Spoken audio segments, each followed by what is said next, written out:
L'arche fut 7 mois chez les Philistins, 1 Samuel 6:1.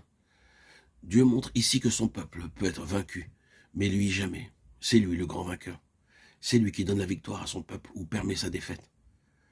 L'arche fut prise, mais Dieu n'était pas prisonnier des Philistins, et ils eurent à l'expérimenter, comme il l'avait déclaré à l'égard de l'Égypte. J'exercerai des jugements contre tous les dieux de l'Égypte. Exode 12:12. De même, ces jugements tombèrent sur leur dieu Dagon et sur les Philistins. Le lendemain où l'arche fut placée dans la maison de Dagon, les Asdodiens trouvèrent Dagon étendu la face contre terre devant l'arche. Et le jour suivant, il se trouvait à nouveau à terre, la tête et les 2 mains abattues sur le seuil. Le Seigneur montrait qu'il abattrait la puissance du royaume des ténèbres, sa tête, et détruirait ses œuvres, ses mains.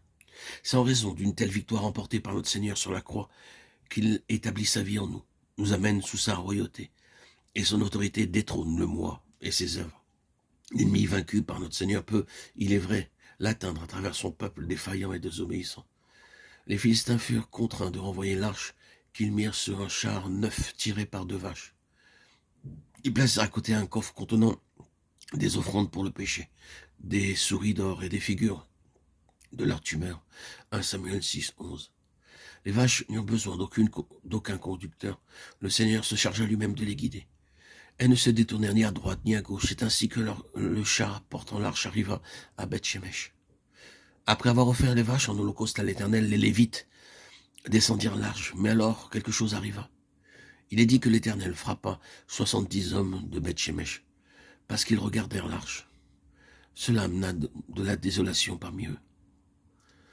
Pourquoi Dieu frappait-il ces hommes? En quoi étaient-ils coupables? Selon le livre de Nombres au chapitre 4, les Kéhatites chargés de porter l'arche ne devaient pas avoir enveloppé les choses suivantes. Ils n'entreront point pour voir envelopper les choses saintes, de peur qu'ils ne meurent. Nombre 80.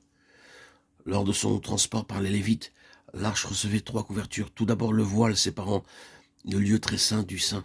Ensuite une couverture de peau de dauphin et recouvrant le tout un drap entièrement d'étoffe bleue.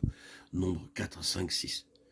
Bien que l'arche n'était pas recouverte, le Seigneur ne frappa ni les Lévites, ni les autres habitants de Beth-Shemesh, mais uniquement ces 70 hommes, parce que regardant l'arche, ils firent preuve d'inconséquence, de sans-gêne et de désinvolture, montrant qu'une telle attitude émanait de leur cœur. Ils manquèrent de respect en présence du Dieu saint, alors qu'ils auraient dû se prosterner et adorer le Dieu vivant. Au lieu de rechercher la cause pour laquelle Dieu les avait ainsi frappés, ils n'eurent d'empressement que de renvoyer l'arche. Ils ne tenaient pas à la présence de Dieu.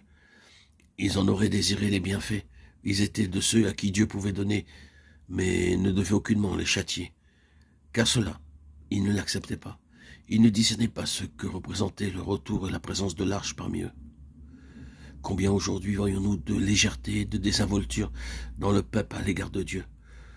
Combien sommes-nous présomptueux à l'égard de sa parole, en suivant nos propres désirs, faisant nos volontés? Nous ne recherchons pas les causes de ce qui nous arrive, et nous continuons dans nos voies. Cependant, Dieu ne changera rien quant aux principes établis. Si nous les violons, il s'ensuit la mort spirituelle.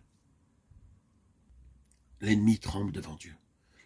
Tu crois qu'il y a un seul Dieu, tu fais bien. Les démons le croient aussi, et ils tremblent. Jacques 2, 19. Pouvons-nous dire que nous craignons Dieu, et tremblons-nous devant lui? Avons-nous une sainte crainte comme Noé? Hébreux 1, 7. Vivons-nous avec lui? Avons-nous un saint respect en sa présence? Sommes-nous conscients que dans notre esprit, l'arche est là? Que le Saint-Esprit nous révèle sa sainte présence en nous.